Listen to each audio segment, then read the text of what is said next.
خوف کی لہر نے اسے اپنے حصار میں لے لیا۔ وہ اٹھ کر دروازہ بند کرنے ہی لگی تھی کہ فاطمہ بیگم دروازہ کھول کر اندر آئیں۔ حیا، تمہارے ابا تمہیں بلا رہے ہیں۔ اوکے، آ رہی ہوں۔ اس نے تکیے پر رکھا دوپٹہ اٹھا کر گلے میں ڈالا، سلیپر پہنے اور باہر آئی۔ ابا، اس نے انگلی کی پشت سے کمرے کا دروازہ کھٹکھٹایا۔ آ جاؤ حیا۔ اس نے دروازہ کھولا۔ سامنے بیڈ پر سلمان صاحب بیٹھے تھے، سوچ میں گم، متفکر، اس کے منتظر۔ ساتھ ایک طرف صوفے پر فاطمہ بیگم موجود تھی۔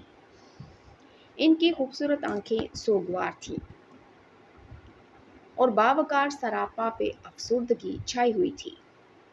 آپ نے بلایا تھا ابا؟ ہاں، آؤ بیٹھو۔ میں نے ایک فیصلہ کیا ہے۔ اس نے گردن اٹھائی۔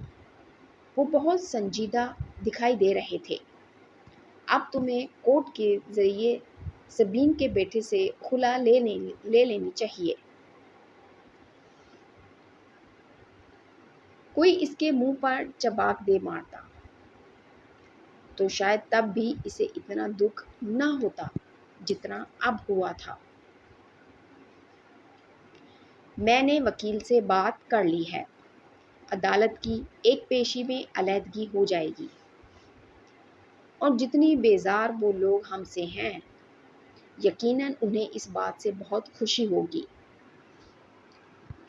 اس نے شاکی نظروں سے ماں کو دیکھا تو انہوں نے بے بسی سے شانے اچکا دیے۔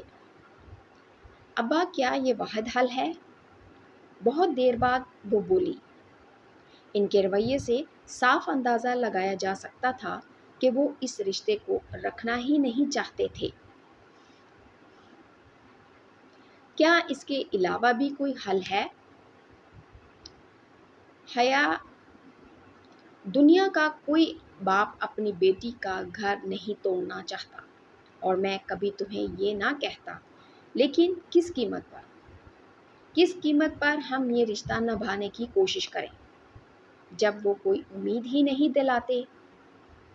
اگر آپ کو واقعی لگتا ہے کہ آپ میرا گھر بسا ہوا دیکھنا چاہتے ہیں تو مجھے ترکی جانے دیں۔ وہاں میں ان کو ضرور ڈھونڈوں گی اور پوچھوں گی کہ اگر وہ گھر بنانا چاہتا ہے تو ٹھیک ہے، ورنہ مجھے طلاق دے دے۔ اگر نہیں دیتا تو وہیں کورٹ چلی جاؤں گی، مگر مجھے ایک آخری کوشش کر لینے دے، پلیز۔ وہ خاموش ہو گئے، شاید قائل ہو گئے تھے۔ ابا، آپ مجھے 5 ماہ کا وقت دیں۔ اگر اس کے آخر میں بھی آپ کو لگے کہ مجھے خلا لے لینی چاہیے تو میں آپ کے فیصلے میں آپ کے ساتھ ہوں گی۔ وہ اٹھی اور پھر بنا کچھ کہے کمرے سے نکل گئی۔ وہ خپتی لڑکی اسے کلاس کے باہر ہی مل گئی۔ وہ فائلیں سنبھالتی باہر جا رہی تھی جب اس نے حیا کو روک لیا۔ سنیں مس سلیمان، وہ جیسے مجبوراً اسے مخاطب کر رہی تھی۔ حیا نے خوف سے پلٹ کر دیکھا۔ وہاں ختیجہ رانا کھڑی تھی۔ ڈی جے، جسے ڈی جے صرف اس کے فرینڈز کہا کرتے تھے، وہ اس کی فرینڈ نہ تھی اور نہ ہی بننا چاہتی تھی۔ جی ختیجہ، بعد نخواستہ اس نے ذرا مروت سے جواب دیا۔ آپ نے ویزے کے لیے اپلائی کر دیا؟ دراصل میڈم فرخندہ نے کہا ہے ہم دونوں کو جلد از جلد ویزا کے لیے اپلائی کرنا چاہیے، کیونکہ فروری کے پہلے ہفتے ہم نے سمبانجی کو جوائن کرنا ہے، اور آج 13 تاریخ ہے۔ ہمارے پاس بس 15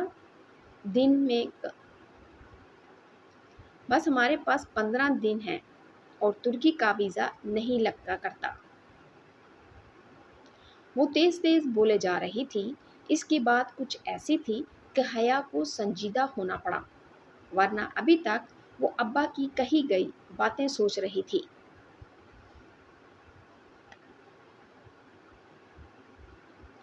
او تو تب ہی ہمیں کیا کرنا چاہیے؟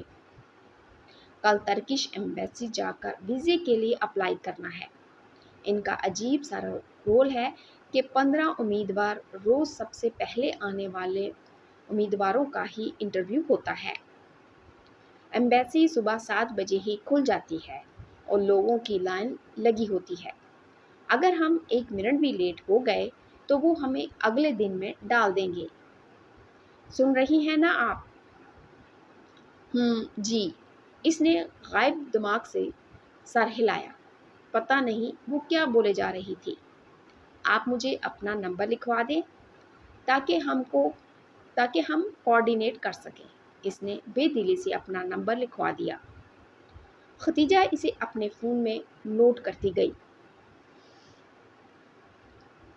ٹھیک ہے، کل صبح 6:30 بجے تک آپ ڈپلومیٹک انکلیو تک پہنچ جائے گا۔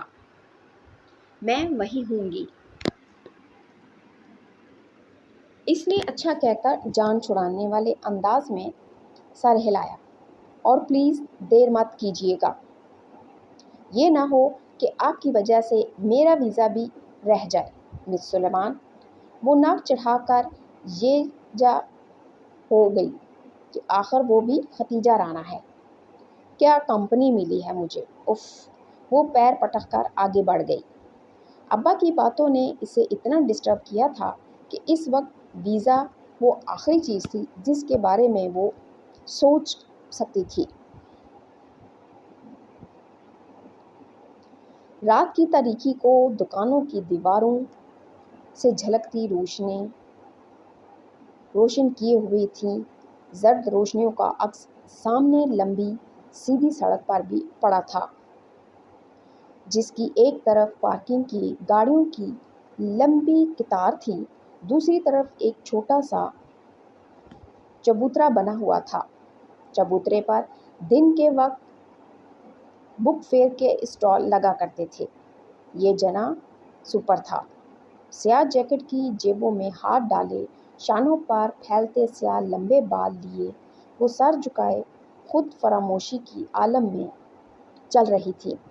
اماں اور ابا کی کہی گئی باتیں دل و دماغ میں گونج رہی تھیں۔ یہ جہاں سکندر کون تھا؟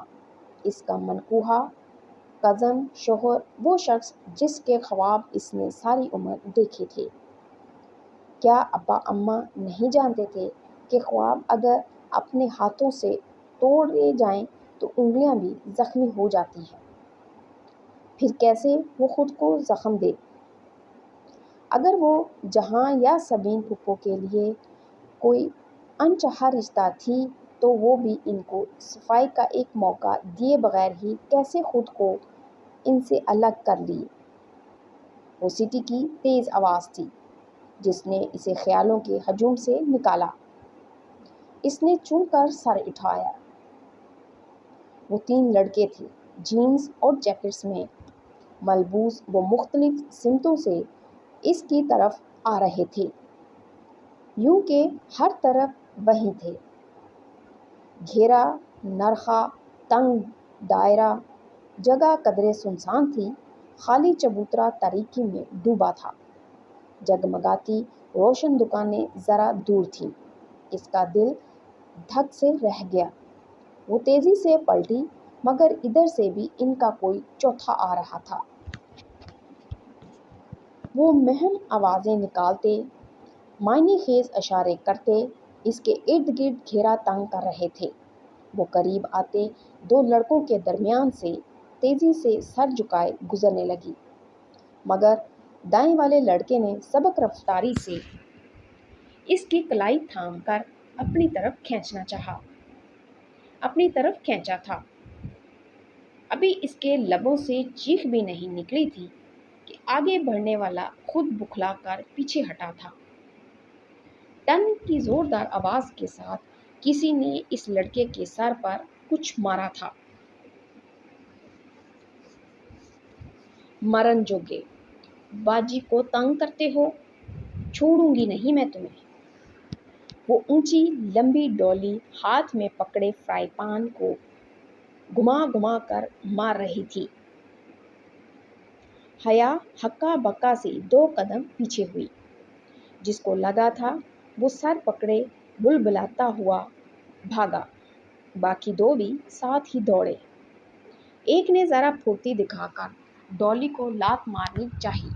ڈولی نے اسی فرائنگ پین کو گھما کر ایسی ضرب دی کہ لڑکے کا گھٹنا چٹک گیا اور وہ لنگڑاتا ہوا بھاگ گیا۔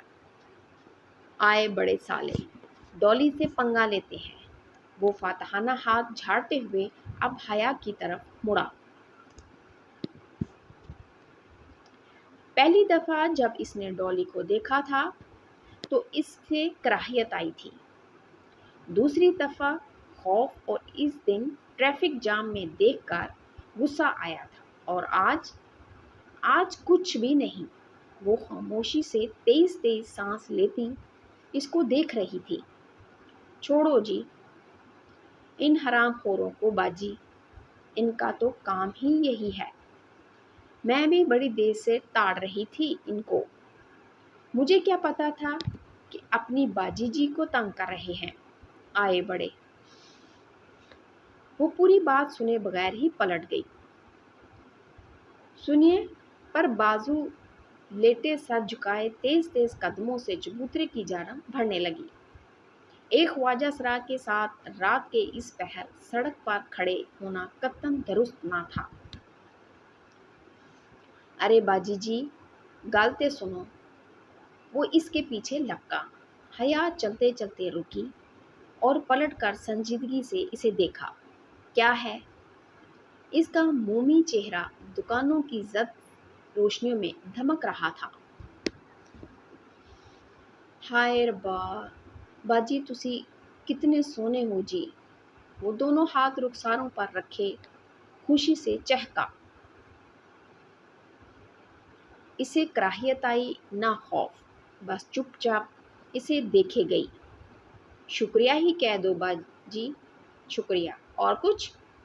اس کا انداز اسپاٹ تھا۔ تسی تے ناراض لگ دے ہو جی۔ ڈولی تم کیوں ہر جگہ میرے پیچھے آتے ہو؟ ہاں تو ٹینشن تو نہیں دی تانوں، ہمیشہ مدد ہی کیتی ہے۔ تمہیں کس نے کہا ہے میری مدد کو؟ کس نے تمہیں میرے پیچھے لگایا ہے؟ بولو، جواب دو۔ ڈولی کا منہ ادھ کھل گیا، لینس لگی آنکھوں میں پہلے حیرت اور پھر آنسو تیرنے لگے۔ کسی نے نہیں جی۔ بڑی دیر بعد وہ دکھ سے بولا، مجھے آپ اچھی لگتی ہو، اس لیے آپ کا خیال رکھتی ہوں۔ آپ کو برا لگتا ہے تو نہیں آؤں گی۔ اس لمحے حیا کا فون بجا۔ اس نے چونک کر ہاتھ میں پکڑے موبائل کو دیکھا۔ اس پر پرائیویٹ نمبر کا لنک لکھا آ رہا تھا۔ وہ پیر پٹک کر چبوترے کی طرف آئی اور پاؤں لڑکا کر بیٹھ گئی۔ فون ابھی تک بج رہا تھا۔ اس نے فون کان سے لگایا اور ڈولی کو دیکھا جو چھوٹے چھوٹے قدم اٹھاتا ہوا اس تک آ رہا تھا۔ ہیلو مس حیا، کیسی ہیں آپ؟ وہ میجر احمد تھا۔ اس کی آواز کے پیچھے بہت شور تھا۔ ڈولی آہستہ سے اس سے ذرا فاصلے پر چبوترے پر بیٹھ گیا۔ سر جھکائے وہ ہتھیلی سے آنسو پوچھ رہا تھا۔ خدا کے لیے مجھے فون مت کیا کریں، اور یہ جو بندے آپ نے میرے پیچھے لگائے ہیں نا، ان میں سے ایک ایک کا خون کر دوں گی اور اس کے ذمہ دار آپ ہوں گے۔ میں شادی شدہ ہوں اور جلد ہی اپنے شوہر کے پاس چلی جاؤں گی، میرا پیچھا چھوڑ دیں، سمجھے آپ؟ مزید کچھ سنے بغیر اس نے فون رکھ دیا۔ تے گھر بار والی ہو جی؟ ڈولی نے چہرہ اس کی طرف اٹھایا۔ ہاں، تمہارے اس میجر نے بتایا نہیں تمہیں؟ اس نے میرے پیچھے لگایا ہے نا تمہیں؟ اللہ پاک کی قسم لے لو جی، مجھے کسی ویجر نے نہیں بھیجا، میں خود آتا ہوں۔ اللہ کی قسم جی، وہ روتے ہوئے کہہ رہا تھا۔ حیا کے دل کو کچھ ہوا، اسے لگا وہ سچ بول رہا ہے۔ میں کسی کو جا کر آپ کی باتیں نہیں بتاتا، مجھے بڑا پیار ہے جی آپ سے۔ قسم سے وہ لب بھیجے اسے دیکھتی رہی۔ کچھ تھا اس میں پر اسرار، خوف زدہ کرتا مگر ترہم آمیز۔ ٹھیک ہے مت رو،